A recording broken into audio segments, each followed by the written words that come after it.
Let's talk about double standards and throwing certain people under the bus. If you want true debate, then let's have true debate. Let's talk about it in a rational way.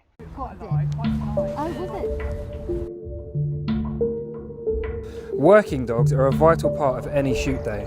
There is something special about seeing a dog work well, controlled, directed, but also having the drive to find that bird in heavy cover or in water. But what does it take to get to this point? I can see no reason to berate a dog like that at all. How much displeasure should you show to a dog? Spaniel Mickey decided that he was going to help him with his load, and unfortunately went to grab it. Well, there you go, Gilly Nichols, double standards, isn't it? Fellow A-panel judge giving discipline on a shoot in front of other people. The dog shouldn't be on the shoot unless it's trained, but on the odd occasion dogs do go wrong. Was he right? Was he wrong? I'm not going to get into that debate at the moment. All I'm saying, it's double standards. You didn't go after him, did you? A fellow A-panel judge, did you? You didn't make a big thing and go public and rubbish him. Is he berating his dogs in front of other dogs or not? You tailor your ticking off to the dog. Some dogs need a firm hand, some dogs a growl will be more than enough. So the art in training a dog is knowing what type of dog you've got and what level of pressure it requires. So my argument is, if we don't teach this to the novice handler and we push this under the carpet and pretend it doesn't happen, then how do people learn?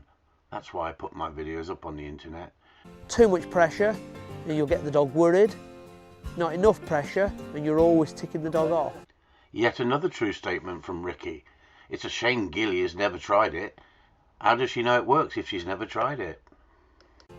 Now, I would say that it looked like Mickey had a really big ticking off there from the outside. So that's not a big ticking off particularly. I believe that we should be honest and open with people. As professionals, we have a duty of care to these animals, and we have a duty of care to the people we train, that we have to say this is acceptable as discipline and this is not acceptable.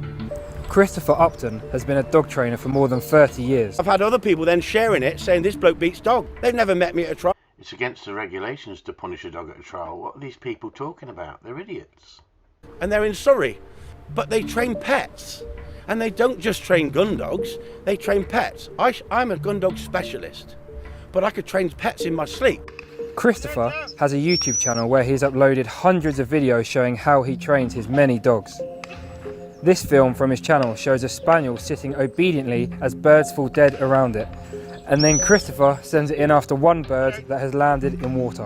One drive alone, I probably pick 40 birds if you watch the whole video. And the idea is the birds that are dropping around the dog, he's not allowed to pick unless I ask him to. He's supposed to just sit there, but I shouldn't be telling him to not move. He should just sit there. He should only go for the birds I ask him to. The idea is, if you want that control, you're going to have your discipline in your training. If not, you've got to keep your dog on a lead until the end of the drive and then just let it run riot and pick anything it can find. That's a different sort of training altogether, and there's plenty of people on shoots who haven't got any control.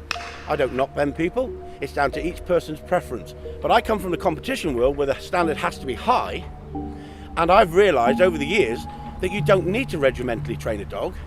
But I can show you, and my videos show you, that how to have both sides of the story. A well-controlled dog, using a little bit of discipline, but 95% fun-based training.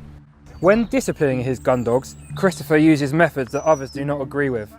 He believes that to get a dog that's under pressure in the field to obey you, you need to be able to discipline it. So anything that dog does, it's either right or it's wrong. It's black or it's white. I'm not a clicker trainer. I don't reward with treats. For me, everything is done with hand and voice. Come on, Gilly, get real. We all use hand and voice. Are you suggesting other people use Alcathene pipes and leads and caps to discipline their dogs? Come on, Gilly, get real. So I talk to the dogs and I stroke them and I fuss them because that's why I have dogs, I like them. If I need to correct the dog because it makes a mistake, it goes wrong, then that will be primarily by voice, but possibly by hand as well, and hands would be very much on the scruff of the dog's neck. So Gilly, you've gone public to try and shame me. Why don't you debate with me? Why don't you come on and debate with me? Because you're right. At the end of the day, it's voice command and the scruff of the neck. Whether you put a leash on the dog and you correct it through the leash, or you take it by the scruff and you give it a bit of correction, disapproval, punishment, discipline, whatever you want to call it, Gilly. But you're trying to pretend that you're something you're not. And that is confusing to public out there, when we know that you know that 95% of people use discipline in the Gundog world. In the real Gundog world. Not pet world. Not the fur baby land. It doesn't need to be overly physical. Frankly, tone of voice is quite enough for the dog. It works with some dogs, Gilly. What about the ones that push the boundaries even further? What are you going to do with them when that doesn't work? And you can't use pressure. Rid of them like a lot of trial people. Come on, get real. I live in the real world. I train problem dogs. If you don't put problems into dogs, you don't have to be so firm with them, do you? Get real. It was intense, the way he picked the dog up and was really cross with it and took it back. It could be that he'd done it 100 times before nicely, and that was just the 101st time, but I don't know, I suspect not. In a second clip you showed me, he was chastising a dog by, he appeared to be holding its mouth open and pressing its lips against its canine teeth, with all his other dogs milling around, and I thought that was appalling. I mean, unforgivable. I can see no reason to berate a dog like that at all. So Gilly, as an A-panel judge, looking at this video of this other A-panel judge, you've brought the game into disrepute, because you've give your opinion and he's give his opinion. You've now criticised everybody who gives discipline to a dog. You've thrown him under the bus. The dog that he was punishing, and I am going to say punishing rather than correcting, because that's what it seemed to me that it was distressed. Its body language would have given that off. The scent it would have been making would have given that off, because it would have been having huge adrenaline spikes. And it was making a noise, which we could hear on the video, and that noise was clearly giving out a signal saying something bad is happening here.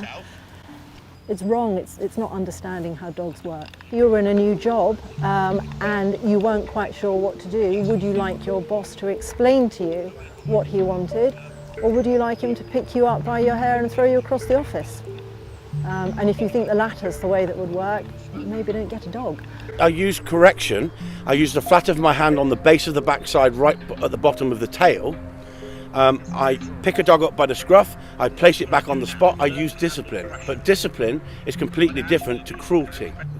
You can't go down that road for a gun dog that's going to be put under extreme pressure. His critics re-edited these videos and re-uploaded them, showing only the dog correction and detailing what they thought were wrong. I can take these people on and I ignore the hate that comes through on a regular basis. You're allowed to disagree with my methods of training, but what I don't like is the fact that they take my videos, edit them, and only show the discipline side and not show the whole story. My videos are there for people to make judgment themselves by looking at them and saying, okay, we might not like that, but I like that. It's a free country. If you don't like them, don't watch them. There is no consensus on training techniques. The Kennel Club's Code of Practice for accredited instructors says there is to be no aversive training, so it does not support Christopher's position. We asked Basque if they recommend corrective training for gun dogs. Basque's head of game and deer management, Glyn Evans, has no view on it. I'm only human. On the odd occasion I fight back and tell people what I really think about them. Nothing wrong with that, is there?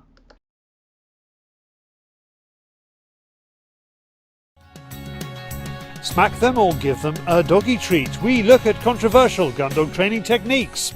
Welcome to Field Sports Britain. I see no reason to berate a dog like that at all. We talk to both sides of this argument. We meet the subject of that video, the man behind the camera. What you need to do, you need to ask the question, what are you training your dog for and what purpose? If you want a controlled robot for competition, especially Labradors, then you're not going to put a dog under pressure like this. But I work my dogs in the field in competition as well as in the field. So Gilly, let's test our knowledge. Let me ask you a few questions. Are you a Labrador trainer, or have you trained Spaniels to a very high standard and one with Spaniels as well? Let me know, Gilly, because at the end of the day, I think a Spaniel is a completely different dog than a Labrador. Anybody can train a Labrador, Gilly, anybody, especially if you suppress them from the start. And especially if you're in the right circles, you'll go places, won't you, Gilly? We all know about the politics in the Gundog world, don't we, Gilly? But I live in the real world. I live in the real world. I train problem dogs for people who've created problems because they've been misled by film stars in the dog training world. Yes, I do discipline, as you can see in this video here that they've edited and not shown the whole video. Perhaps you should look at the whole video, Gilly, before you make statements about other trainers. Have a nice day.